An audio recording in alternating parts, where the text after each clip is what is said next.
जानेवारीचा महिना आहे आणि नुकतीच काही दिवसापूर्वी संक्रांत संपलेली आहे. संक्रांत संपल्यानंतर आपल्याला एक गोष्ट माहीत असते की उन्हाचा पारा जरा वाढतो, म्हणजे गरमी हळूहळू वाढायला लागते. जसे दिवस पुढे जात आहेत तसतशी गरमी पण वाढत आहे आणि हीच गरमी राजकारणामध्ये पण वाढताना आपल्याला दिसून येते.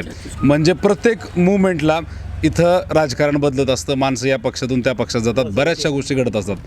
आता सध्या लातूर जिल्ह्यामध्ये जिल्हा परिषद पंचायत समितीच्या निवडणुकांची रणधुमाळी आपल्याला पाहायला मिळत आहे. आज 27 तारीख आहे. चिन्ह वाटप पण मला वाटतं आजच्याच तारखेमध्ये होतं आणि आता फायनल झालं. म्हणजे आजच्या उद्यापासून प्रत्येक उमेदवार जो रिंगणामध्ये आहे तो मोठ्या संख्येनं प्रचार करत आहे. मी आता जिल्हा परिषद तांदुळजा या गटातील या परिसरामध्ये फिरत आहे. विशेषतः तांदुळजा गावामध्येच मी थांबलेलो आहे आणि आता आपल्याला योगायोगाने या ठिकाणी प्रचार करत असताना भारतीय जनता पार्टीचे अधिकृत उमेदवार हे आणि त्यांची संपूर्ण टीम भेटलेली आहे. त्यांच्या व्यस्त शेड्यूलमधून आपण त्यांचा वेळ काढून या ठिकाणी घेतलं आहे आणि आपण जाणून घेणार आहोत की काय नेमकं विजन घेऊन ते लोकांमध्ये जात आहेत, काय विकासाचे मुद्दे आहेत आणि इथल्या लोकांची चर्चा काय आहे.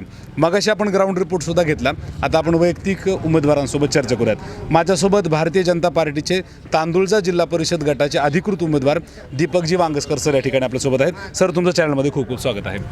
सगळ्यात पहिला प्रश्न तुमच्यासाठी असा आहे की आता तुम्ही निवडणुकीला सामोरे जात आहेत, काय नेमके विषय आणि मुद्दे घेऊन लोकांमध्ये जात आहेत, विकासाचे काय मुद्दे सांगत आहात? पहिल्यांदा मी आपला आभारी आहे की आपण इथून जात असताना, मी बसलेला असताना आपण इथं येऊन माझी मुलाखत घेतात.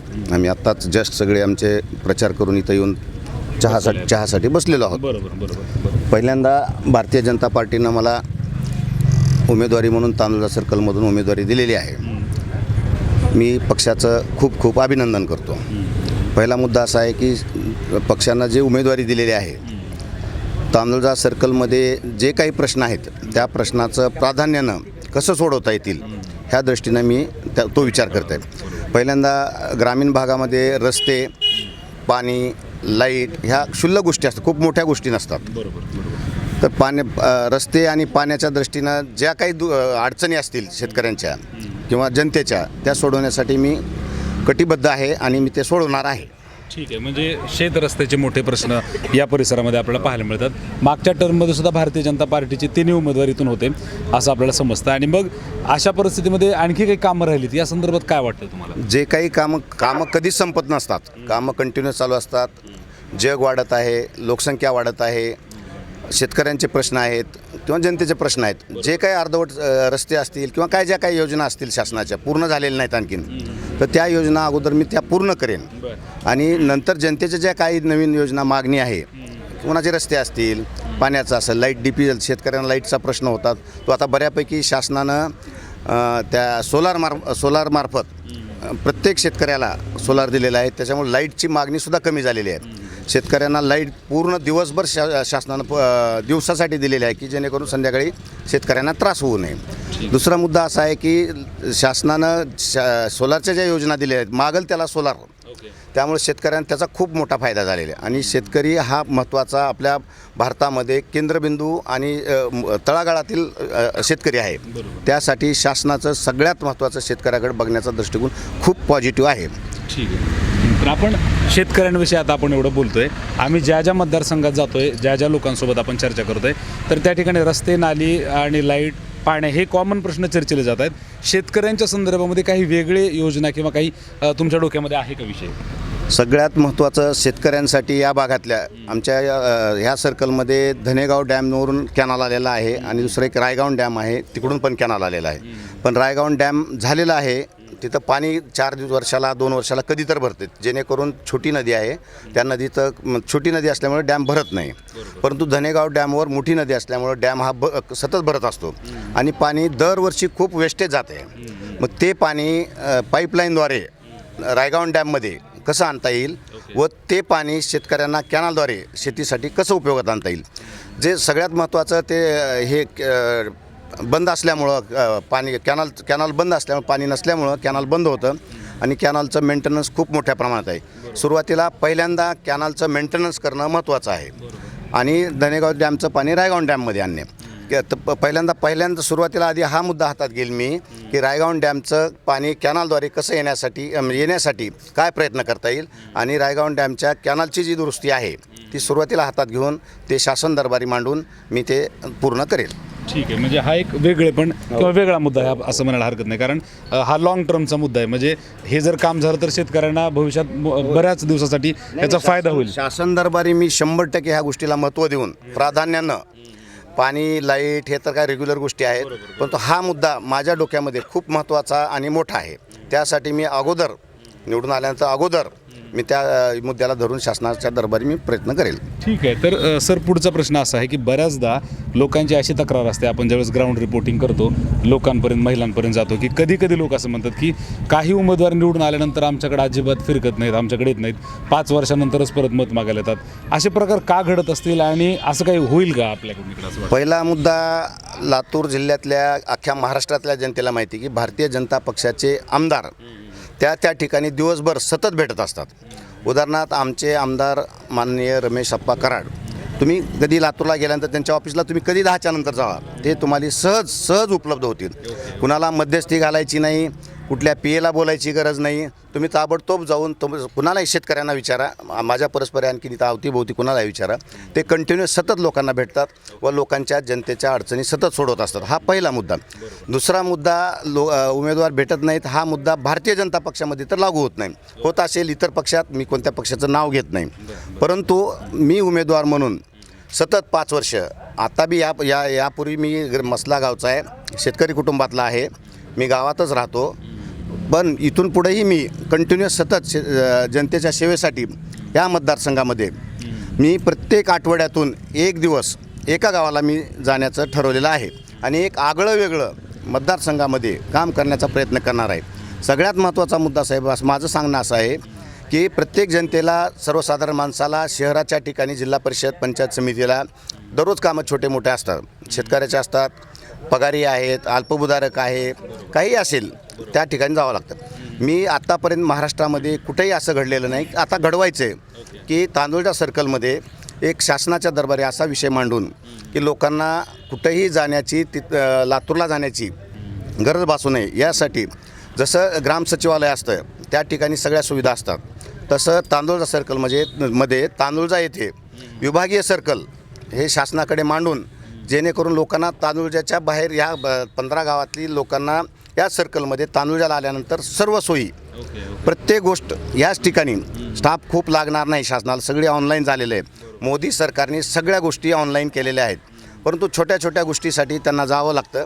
अधिकारी असतात, नसतात, दौऱ्यावर असतात, त्याची गैरसोय होऊ नये म्हणून शासन दरबारी हा प्रश्न मांडून विभागीय सर्कल एक नवीन संकल्पना माझ्या डोक्यात आहे आणि शासनाकडे मी मागणी करून त्याची पूर्तता करण्याचा प्रयत्न करणार आहे. ठीक आहे, म्हणजे हा एक वेगळा कॉन्सेप्ट आहे असं म्हणायला हरकत नाही तुम्ही म्हणल्याप्रमाणे, कारण आम्ही आता एवढ्या ठिकाणी फिरलोत पण हा विषय कधी चर्चेला गेलेला नाही की अशा पद्धतीचं पण एखादं ऑफिस आपण म्हणत आहे ना, ते इथं या शासकीय ऑफिस या ठिकाणी आपण बनवण्याचं काम करत असं त्यांनी बोललेले आहेत. दुसरा महत्त्वाचा गोष्ट, हा जो परिसर आहे, हा जिल्हा परिषदचा जो मतदारसंघ आहे तो लातूरच्या बॉर्डरवर आहे, जिल्ह्याच्या बॉर्डरवर, म्हणजे इकडं बाजूलाच उस्मानाबाद आणि त्याच्यानंतर बीड वगैरे सुरू होतात. म्हणजे इथून 40-45 किलोमीटरचं अंतर शेतकऱ्यांना तितक्या लांब जायला म्हणजे गरज पडू नये, इथंच सगळे कामं व्हावीत या अनुषंगाने हे जर घडलं तुमच्या माध्यमातून झालं तर हे चांगलं, त्याचा फायदा होऊ शकते. हे आपण या ठिकाणी बांगस्कर सरांसोबत चर्चा करत आहोत. सर, पुढचा प्रश्न असा आहे की या परिसरामध्ये जवळपास 12-15 काहीतरी गाव येतात, बराचसा मोठा परिसर आहे. आपण पाहतो की आता सरकारने पण 50% महिलांना आरक्षण दिलेलं आहे. या अनुषंगानं महिलांसाठीच्या काही उपाययोजना किंवा काही कॉन्सेप्ट आपल्याकडे आहेत का? महिलांसाठी सगळ्यात महत्त्वाचं खूप छोटे छोटे प्रॉब्लेम आहेत. KYCसाठी महिलांना सेतू केंद्रामध्ये जावं लागतं, तिथं लाईटचा प्रॉब्लेम असतो, वेळ जातो. त्यासाठी मी महिन्यातून एक वेळा प्रत्येक गावात KYCसाठी तांत्रिक अडचण आहे, छोटी अडचण आहे, ते अडचण सोडवण्यासाठी मी माझ्या वैयक्तिक खर्चातून, जेणेकरून महिलांना कसलाही त्रास होणार नाही, त्या गावात एक छोटा वाहन, त्या वाहनामध्ये सगळी मशिनरी, कॉम्प्युटर असेल, छोटंसं जनरेटर असेल, महिन्यातून एक वेळा एक टीम घेऊन जाऊन प्रत्येक गावामध्ये जाऊन एक तारीख देणार अगोदर मी, आणि तिथं त्यांच्या ज्या तांत्रिक गोष्टी आहेत त्या सोडवण्याचा मी तो प्रयत्न करेन. दुसरा मुद्दा असा आहे की महिलांसाठी लखपती दिदी योजना शासनानं चालू केलेली आहे. ती योजना मी प्रत्येक गावामध्ये स्वतःहून जाऊन, प्रत्येक गावामधून सुरुवातीला निवडून आल्यानंतर 100 लखपती दिदी 1 महिन्यात टार्गेट करण्याचं मी माझं उद्दिष्ट ठेवलेलं आहे. दुसरा मुद्दा असा आहे की मी सहकार विभागात थोडंसं काम करतो, तर सहकार केंद्र शासनानं सहकार खातं इतक्या वर्षे सहकार खातं केंद्र शासनाकडे नव्हतं, सहकार मंत्री नव्हता. पण गेली 2 वर्षापासून सहकार खातं केंद्राकडे आलेलं आहे. सहकार मंत्री म्हणून अमित शहा साहेब काम करतात आणि त्यांनी असं ठरवलं आहे की महिलांसाठी काय करता येईल सहकारात. तर महिलांसाठी सहकारी संस्था काढून त्यांना कर्ज देऊन त्यातून उद्योग करायचा आणि त्या उद्योगातून तो माल तयार झालेला कच्चा माल किंवा पक्का माल बाहेर देशात पाठवायचा. असं अनेक ठिकाणी झालेलं आहे. त्या सहकारी संस्था स्थापन करून प्रत्येक गावामध्ये महिलांसाठी सहकारी संस्था स्थापन करणार आणि त्या सहकारी संस्थेतून महिलांना उत्तेजन करून त्यांना एकतर काम मिळेल, रोजगार मिळेल, आणि त्या रोजगारात ज्या वस्तू बनवायच्यात त्याच भागामध्ये मिळणार आहेत. कच्चं मटेरियल त्यालाही कुठं बाहेर मग विकायला जाण्याची गरज भासणार नाही. तर ह्या वस्तू तयार झालेल्या बाहेरच्या देशात जातील आणि केंद्र शासनाचं सहकार विभागासाठी खूप मोठं धोरण चांगलं आहे. त्या माध्यमातून महिलांना खूप मोठा रोजगार मिळणार आहे. त्यासाठी मी सुरुवातीला सहकार विभागात काम करत असल्यामुळे त्यासाठी मी प्राधान्यानं काम करून सहकारी संस्था स्थापन करेल. ओके, ठीक आहे. म्हणजे सहकारी संस्थेच्या माध्यमातून आपण महिलांच्या विकासाचे काम करण्यात येतं असं इथं आपल्याला सरांनी सांगितलं आहे. सर, सगळ्यात शेवटचा प्रश्न, आपण या इंटरव्ह्यूच्या या न्यूजच्या माध्यमातून या मतदारसंघातील जे वोटर्स आहेत, मतदार आहेत, त्यांना आपण काय सांगू इच्छिता, काय आवाहन करू इच्छिता? मी सर्वांना एकच आवाहन करेल की या ठिकाणी उमेदवार बघून तुम्ही निवडून द्या. जो उमेदवार चांगला आहे त्याला तुम्ही निवडून द्या. म्हणून मी जनतेला आवाहन करतो की मी तुमच्यासाठी सदैव 5 वर्ष कंटिन्यूमध्ये तुमच्या कामासाठी अजिबात कमी पडणार नाही असे मी आवाहन करतो. मला मतदारांनी माझं काम पाहून, मी आत्तापर्यंत कुठलीही निवडणूक लढवण्याच्या दृष्टीनं मी काम केलेलं नाही. मी गेली 25 वर्षापासून काम करतो या मतदारसंघामध्ये. जो कोणी असेल, काम छोटे मोठे असतात. मी यापूर्वी मी कुठलीही निवडणूक लढवलेली नाही किंवा मी लढवणार आहे असं पण गृहीत धरलेलं नव्हतं. परंतु पक्षानं सर्वे करून माझी निवड केली. या गोष्टीचा मला खूप मोठा अभिमान आहे आणि त्या अभिमानास मी पात्र राहून जनतेला असं सांगेल किंवा भारतीय जनता पार्टी देशात सरकार आहे, राज्यात सरकार आहे, महाराष्ट्र आपल्या लातूरमध्ये सरकार आहे, आमदार आहेत. त्यामुळं जनतेला असं आवाहन करतो की गल्ली ते दिल्ली असं जसं म्हणतात तसं मला या जिल्हा परिषदमधून सगळ्या जनतेने निवडून द्यावं असं मी जनतेला विनंती करतो. ठीक आहे. म्हणजे आपण या ठिकाणी सरांसोबत चर्चा केली आणि त्यांनी सांगितले की दिल्ली सरकारपासून ते इथंपर्यंत, दिल्ली ते गल्लीपर्यंत सरकार हे भारतीय जनता पार्टीचं आहे आणि जेणेकरून भारतीय जनता पार्टीचे उमेदवार जर निवडून आले तर अधिक चांगल्या पद्धतीनं काम होईल असं त्यांचं म्हणणं आहे. आपण आजच्या या वेळेमध्ये दीपकजी वांगस्कर यांच्यासोबत सविस्तर चर्चा केली. भारतीय जनता पार्टीचे ते अधिकृत उमेदवार आहेत तांदूळजा जिल्हा परिषद सर्कलसाठी. विविध विषयांवर स्पष्टपणे त्यांना या ठिकाणी आपलं मत मांडलेलं आहे. महिलांसाठी असेल, शेतकऱ्यांसाठी असेल.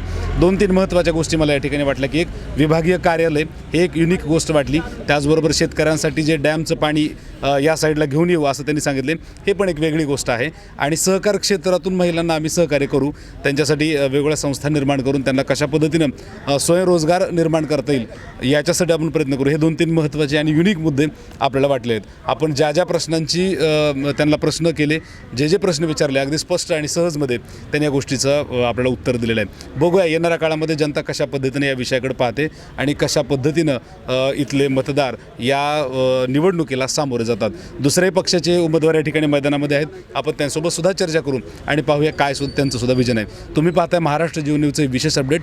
जास्तीत जास्त लोकांपर्यंत शेअर करा. या सगळ्याबद्दल तुम्हाला काय वाटतं कमेंट करून सांगायला विसरू नका.